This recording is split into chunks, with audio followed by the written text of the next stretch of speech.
Like, They have garbage in their hair. That works. Yeah. Imagine going to City Hall though and applying. You need to go apply for a fishing license, and all of a sudden you're in line with 132 homeless people trying to prove that they're homeless. It's ridiculous. But I feel like you go to City Hall and you have to prove you're homeless, and they say, okay, well, let us see a utility bill, and you go, sure, I have one right here. Oh, busted. Chris, is this a good use of legislative time or a great use? Horrible. Those are your only two choices. Please answer the question, sir. We were talking about what compared to some of the other usages, I'll say a great use. Yeah. Well, here's the thing. This is Washington trying to put their foot on what should be a local issue. Well, it's not Washington. It's the Florida State Senate. Well, Florida State Senate, fine. But it should be a local municipality that is making this decision. It shouldn't be a state issue. It should be each city by city. And that's, to me, it's just, when you look at it, it's Washington trying to make the decision for the states trying to make the decision for the cities. I think they should just leave it to make it a local issue. Well, plus, are they seriously going to ask people, as you brought up, who beg for a living to pay? You have to pay a $10 fine, I guess, if you don't get this thing. I mean, that's just mean. But let's get to the core of the issue. This is the government refraining or restraining your free speech. Because you can go up to someone and ask them if they have money to borrow, even if you're not homeless. If that's essentially what a panhandler is doing. You're asking others for money. You're speaking.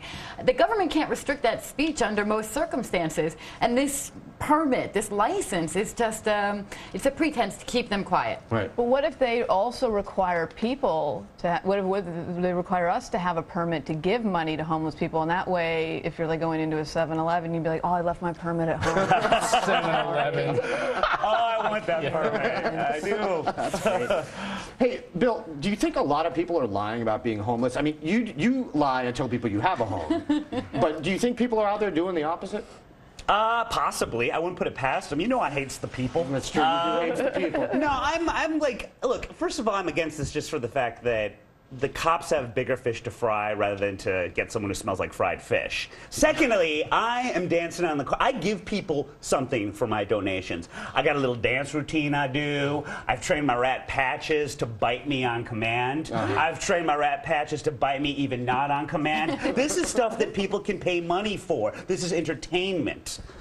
All right, if we've learned one thing from this story, it's that all of you are very mean people who make fun of the homeless, but you don't think they should have to have a permit to beg. We've also learned that I have the bubonic plague. We have learned that. I think we already knew that. Oh, all right. Yeah. It would be nice of them to have another thing, though, when you think about it. They don't have much. A permit would be another thing that they have. But then is that another thing they have to take with them all the time? That's true. Well, they can wear it. Wow. No one likes naked homeless people. No, that's true. Thank you. All right. Coming up, does giving up booze mean giving up your friends? Yes. Not. Guess we don't have to discuss this story now. Oh. You're watching Red Eye on FNC, so stick around.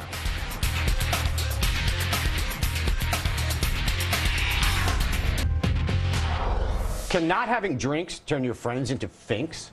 That's the conclusion a guest columnist at the Daily Mail, a paper, came to after discovering that total booze resistance comes at the expense of a friend having existence.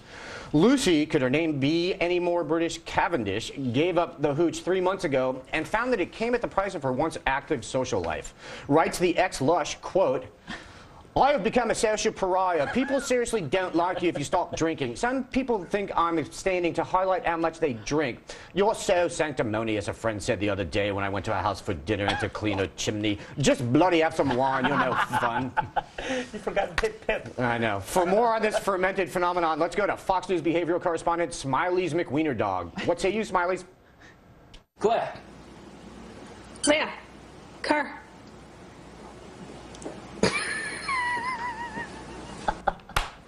I feel like he says that about everything.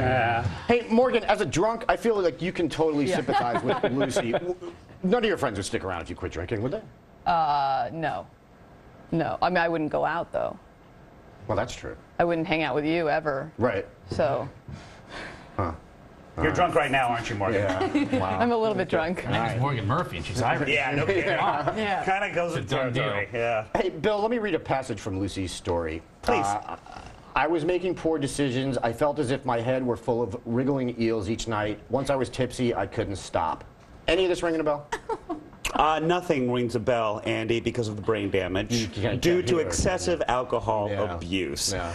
I'm reminded of the poet John Berryman, who once said, yes, I am. I'm reminded of him just now, as if from memory.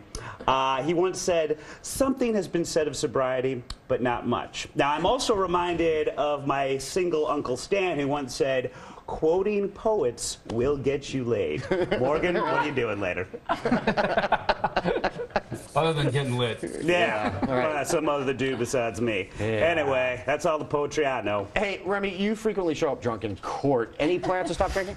No. No? No, I find that I'm much better on my feet in front of a judge when I'm completely drunk. Sure. Okay. All right. And see. Yeah. Do you have any friends that possibly drink too much and might benefit from not drinking as much? What is this? Let me think about that. Maybe. I don't know. Could be. All right. Are we friends? Yes, you do. Don't touch me. I've never said that in my life, but you do not touch me, woman. Hey, Chris, All right, you can touch me. Chris, Lucy says her lifestyle choices even affected her relationship. She says she and her husband first bonded over booze. As a drunk yourself who has drunk relationships and bonds with women over booze, do you think this marriage can be saved, or is it No doomed? chance. Yeah. There's absolutely no chance. Couldn't be saved before or after. I thought it was ironic that she the first time she sobered up was actually when she became pregnant with their first child. Right, and good for her, I say. She realized. Good for her, really taking a stand there. Yeah. Really There was the best comment with that very thing was, and before I knew it, I was married with and pregnant with a kid. Before I knew it is the best line for a drunk. Before I knew it happens every day for a drunk. And before I knew it, I was in Saskatchewan wearing a bucket and suspenders. Right. Just happened. And the trunk I don't know how. The trunk was filled with blood. Exactly. Yeah, exactly. I don't know why. Not mine. Maybe mine. Don't know. Before I knew it. Morgan, seriously, quit drinking. Yeah. Really? Intervention. What? Are you, Yeah. So not after the show. We're not gonna. We are. No, we're getting stoned. Oh, yeah. Come on. No, we're all going to go out drinking, but you shouldn't, I think. I'll hang out with Lucy, my new friend. There you're That's your a best friend, euphemism Lucy. for drugs. Yep, exactly. It is. Hanging out with the Lucy. All right. So do you have a comment on the show? Email us. It's redeye@foxnews.com. And to leave a voicemail on Greg's direct line, call 212-462-5050.